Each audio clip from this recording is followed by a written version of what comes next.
very own President Debashish and Vice President Aniket. Truly grateful to you for having stayed up so late into the night. And I would have normally expected you to be at different locations joining from your home. But the fact that you are all set together is an endorsement of the good work that the United States chapter is doing and the leadership that both of you are providing to our profession. Congratulations to you, President, Vice President, and of course to our founding chairman of the San Francisco chapter, Vish Arunachalam. Other office bearers of the San Francisco chapter. And by the way, I noticed the gender equality even before you mentioned it, right at the entrance, and must compliment you for that. It's really a remarkable recognition of the very important role our sisters are playing in furthering the profession. Probably a lesson for us to learn, Debashish, back home in India. All the founders of the 6 offices that are being opened today, big congratulations to all of you and my best wishes for a glorious future. Friends from Frisco who are attending. Warm greetings on Labor Day, warm greetings on Teachers' Day. Also for those of you who've just celebrated Ganesh Chaturthi, my prayers for your success, rather for all of you actually, prayers for your success, your well-being, your family's success and happiness. And since Lord Ganesh is also called Vignaharta, may all the negativity and problems go out of your lives. My prayers with each one of you. You're also celebrating 75 years of independence, Azadi Ka Amrit Mahotsav. We are just into the 3rd week of the Amrit Kal, the next 25 years, which I think all of us in this room and on the video conference will agree will be the defining years which will show to the world India's growing strength, potential and contribution, and will surely make India one of the top 2 or 3 countries in the world. And each one of us in this room have a very, very important role to play as we move into the Amrit Kal, as we design the future of India's economy, prosperity, well-being of 1.3 billion people. And therefore it's a fitting recognition of your contribution that, as Ambassador just mentioned, soon after paying my humble respects to the father of the nation, Mahatma Gandhi ji, and to the brave hearts who fought for India's freedom at the Gadar Memorial. My very first engagement is with my brothers and sisters of the profession.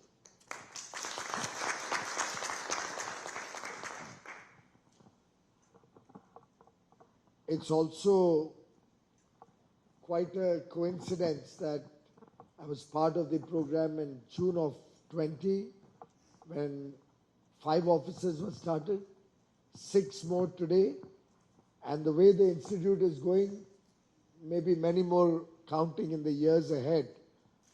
I'm looking forward to the institute having 100 international offices very soon. And I wish you all the very best in those endeavors. A lot has been said about the work of the institute, the number of qualified chartered accountants, students across the country.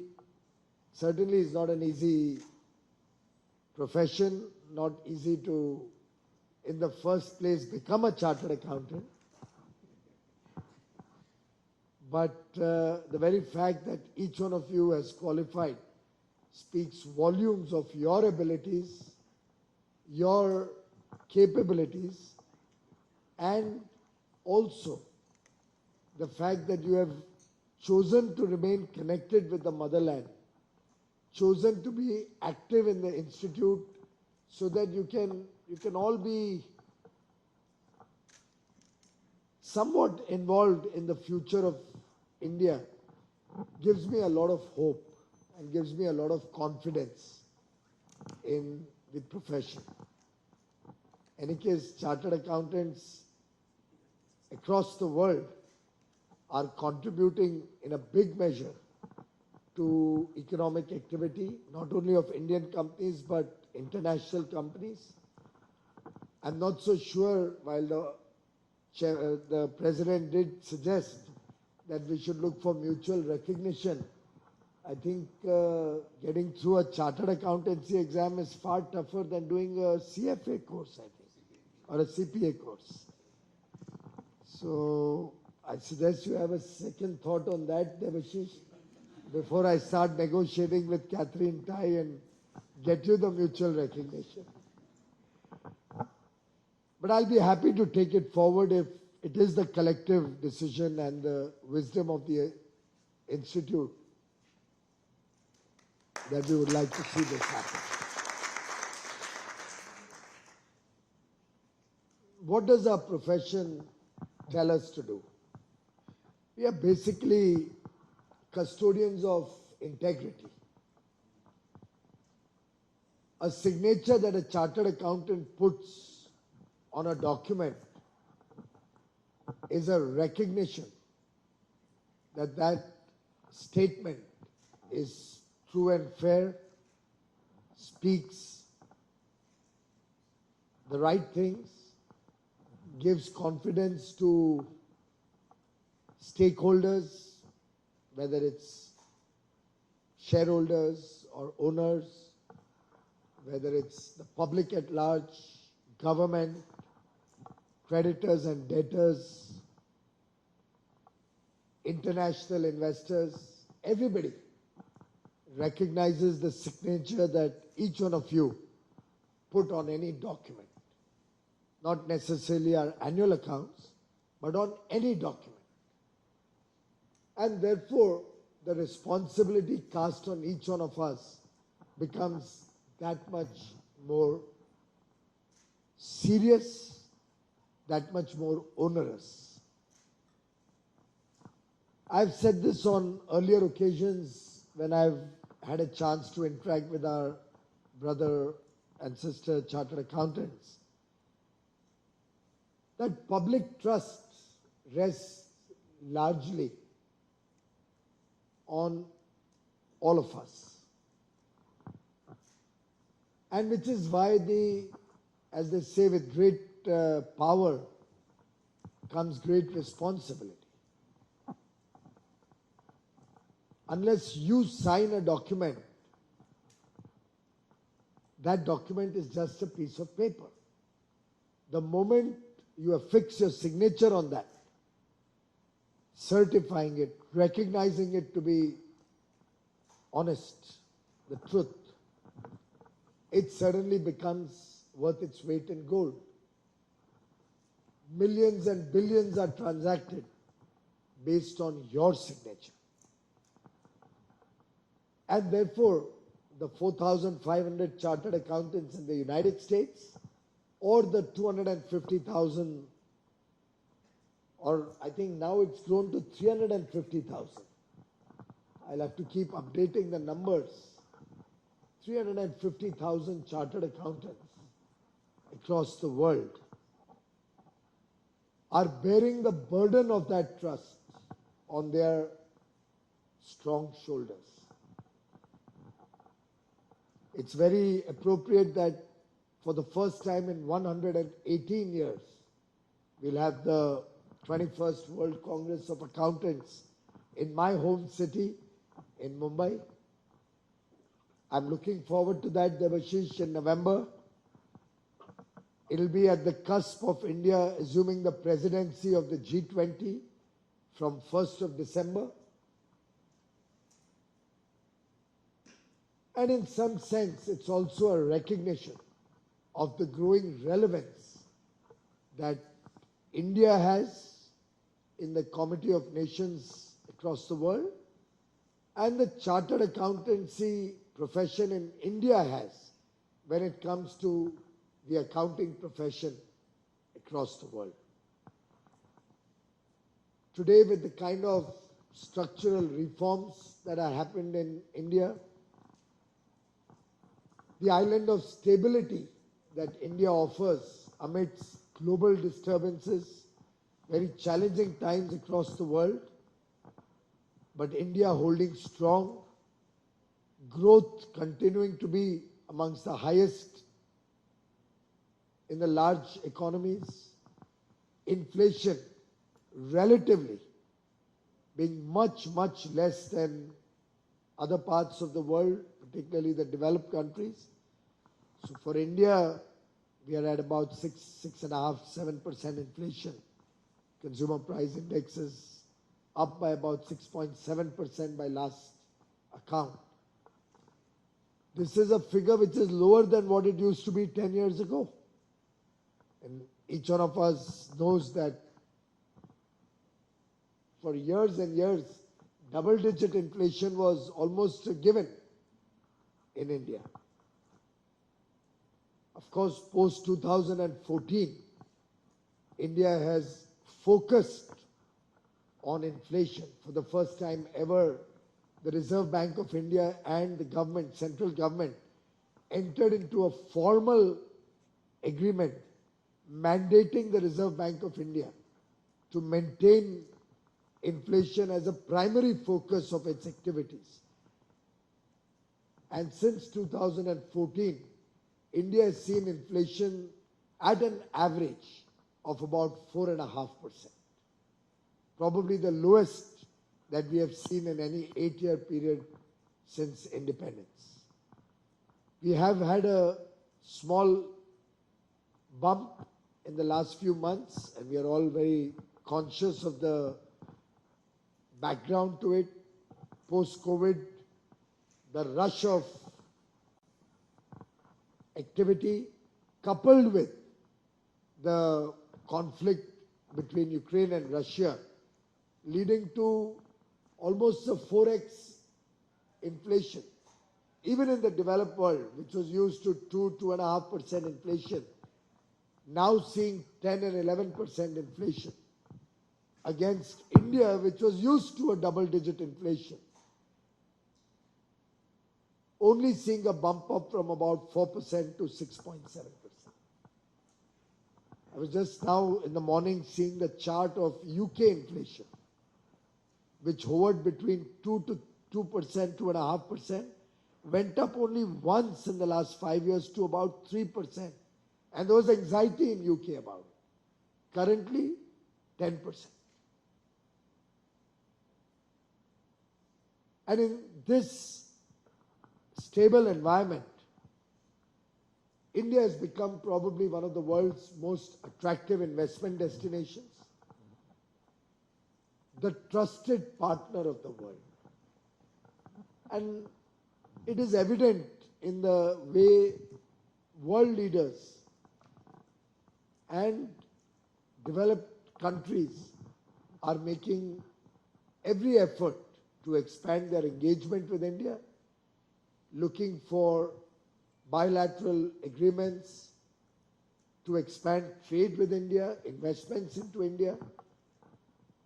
As you are all aware, we've had 2 successful free trade agreements in calendar 2022 between the United Arab Emirates and India, and Australia and India, both highly developed economies, both economies holding a lot of promise for our international trade. We are at an advanced stage with the United Kingdom. Her Excellency Ms. Liz Truss, and my congratulations to her on her election as the next Prime Minister of the United Kingdom, and I had launched the India-UK trade negotiations barely a year or so ago, year and a half ago, when she was the Trade Minister, Trade and Investment Minister of UK. Miss Anne Mary, who's currently their Trade and Investment Minister, and I are in regular contact, and we are shooting for an agreement between UK and India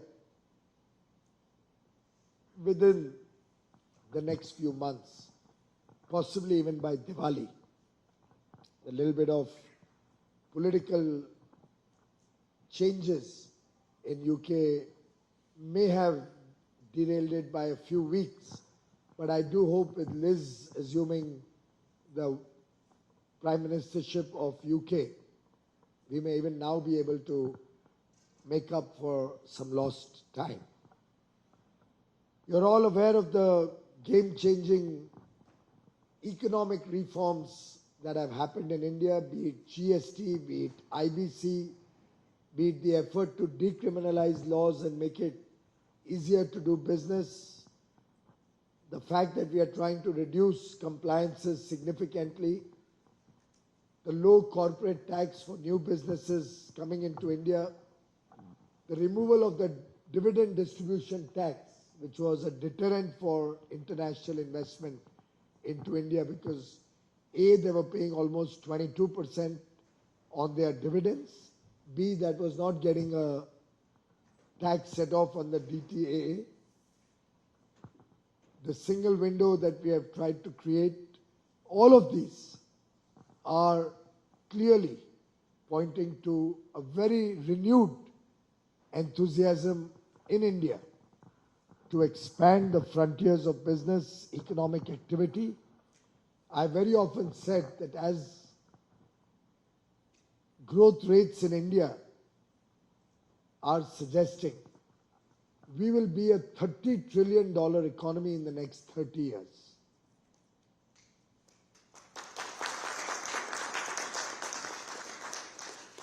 And for a chartered accountant, it's not very difficult to figure it out. You take a 8% growth rate and extrapolate the current $3.3 trillion economy, and you are looking at 30 trillion at a very conservative end. You'd probably see the CII has projected it to be anywhere between 35 and $45 trillion by 2047. That's in 25 years. So to you, my friends from the Chartered Accountancy community, I have 4 suggestions as a call to action. 1, I think you can all present the tremendous investment opportunities in India to international clients. You know, in a way, work like a bridge between India and the United States here or other parts of the world where the chartered accountants have located themselves. Somewhat like the squirrels who help make the Ram Setu, you know. We can play that small little bit of a role to help expand investments coming into India and contributing to economic growth back home. 2, you can be ambassadors of Brand India. Help spread the message of products, goods, services, high quality, very competitively priced that India has to offer. We are currently embarked on a major initiative to expand exports. We've also looked at Atmanirbharta as the core philosophy on which we'll develop Indian industry, Indian goods and services. We have a very vibrant one district, one product plan in which we are looking at specific products for which each district is known and helping that industry to further its scale and quality to become internationally competitive and welcome. You could actually help us in taking the message of the one district, one product initiative and Indian goods and services across the world. 3, you could possibly use a made in India product wherever you can. That will help showcase to the rest of the world India's goods, India's very vibrant products which also carry a message. They're very traditional sometimes. There's a huge heritage value oftentimes. And they're extremely beautiful, whether our handicrafts, our handlooms, our khadi products, amongst others. So as we do gifting on Diwali, on Dasara, on Bhai Dooj, Christmas, New Year, Eid, there are a lot of opportunities and weddings. I see a lot of weddings are happening post-COVID. We could all look at made in India goods as our preferred choice for gifting. You know, Prime Minister in his 15th August address said that if each one of us takes an effort to help India, sabka prayas, not only in India, across the world, it can really take the country forward much faster. As he said, if 1.3 billion Indians, 130 crore Bharatiya, एक कदम उठाएंगे, तो देश 130 कदम आगे बढ़ता है.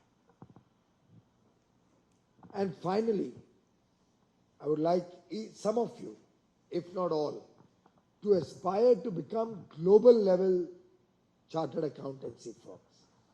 Create partnerships, groups, get together, and let's see some Indian chartered accountancy firms become international firms. Since President Debashish had referred to Mr. G.M. Kapadia, the first president of the institute, I fondly recall Rajesh Kapadia, who was my chartered accountant, from G.M. Kapadia and Associates. Unfortunately, he's no more with us, passed away at a young age, but an absolutely phenomenal professional. Somebody I could trust blindfolded. Somebody would, I'm a chartered accountant, but I never practiced the profession. I started my own business industry when I was a college student. I won't get down to how truant or good I was as an articles clerk. Since I had just started my business a couple of years before I did my CA. And I always looked up to Rajesh as a friend, philosopher and guide. And today, as you've reminded me of G.M. Kapadia and Associates, I can only say to all of you that the legacy that some of them have left behind for us is a responsibility that we all carry to continue. The legacy of trust, the legacy of honesty, the legacy of high standards in our profession.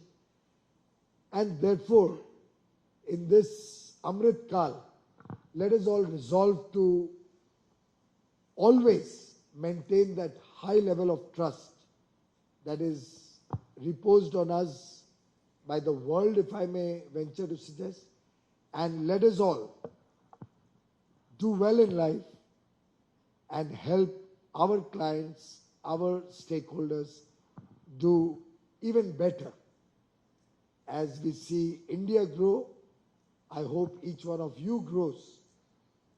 as we see India prosper, I'm sure each one of you will become even more prosperous. My best wishes to you as we'll soon be celebrating Navratri. For those of you who will be having Garba or Dandiya Ras, may you have lots of fun. My best wishes for Dasara, Diwali, Christmas, the New Year. I hope the festive season ahead of us is one of great joy, happiness, and success for all of you. Thank you very much.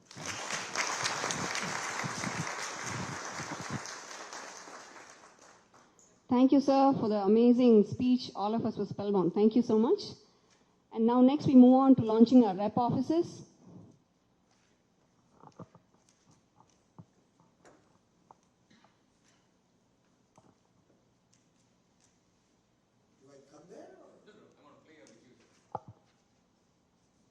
Everybody should be able to watch from here. The videos will be played.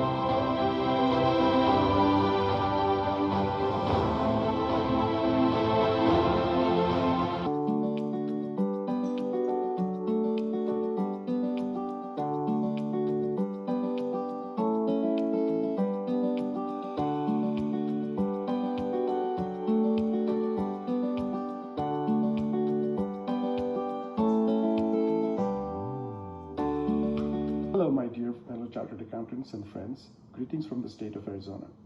My name is Pallav Acharya, and although it feels like a distant past, I passed my final CA examination in 1984. I'm honored to be a founding member of the Arizona Representative Office with a mission to network with the fellow chartered accountants and spread the message of professionalism, competence, unity, and integrity that have been imbibed in all of us via the rigorous training provided to us while pursuing to be a successful chartered accountant. I express my immense gratitude to the profession that I love and look forward to working with the chartered accountants in Arizona as well as elsewhere in the United States and the world, and be able to have the opportunity to serve the profession by sharing what I've learned in my career spanning almost 4 decades, reaffirming our Vedic philosophy of Vasudhaiva Kutumbakam. Our best wishes for the event from all of us at the Arizona Representative Office, and let the new chapter begin. Thank you. Hello everybody and welcome from Arizona.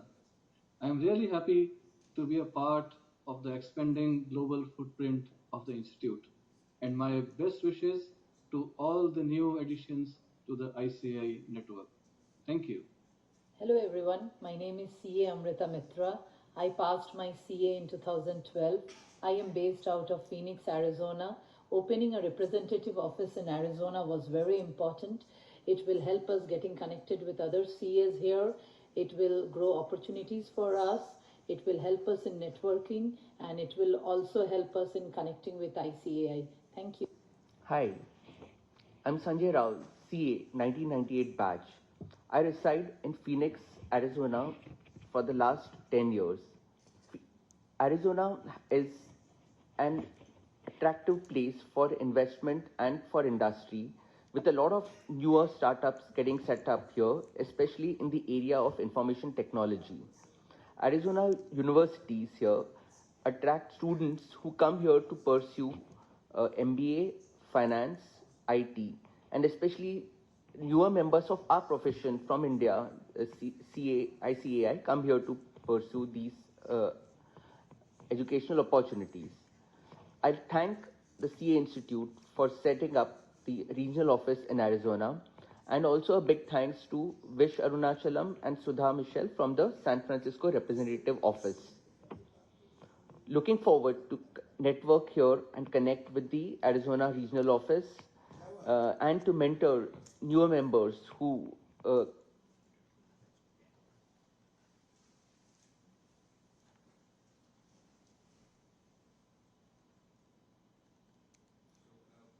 We'll request the Minister to launch the 6 rep offices. and then we'll continue the video as we serve lunch. Thank you. Congratulations to all of you. I declare the 6 rep offices as started.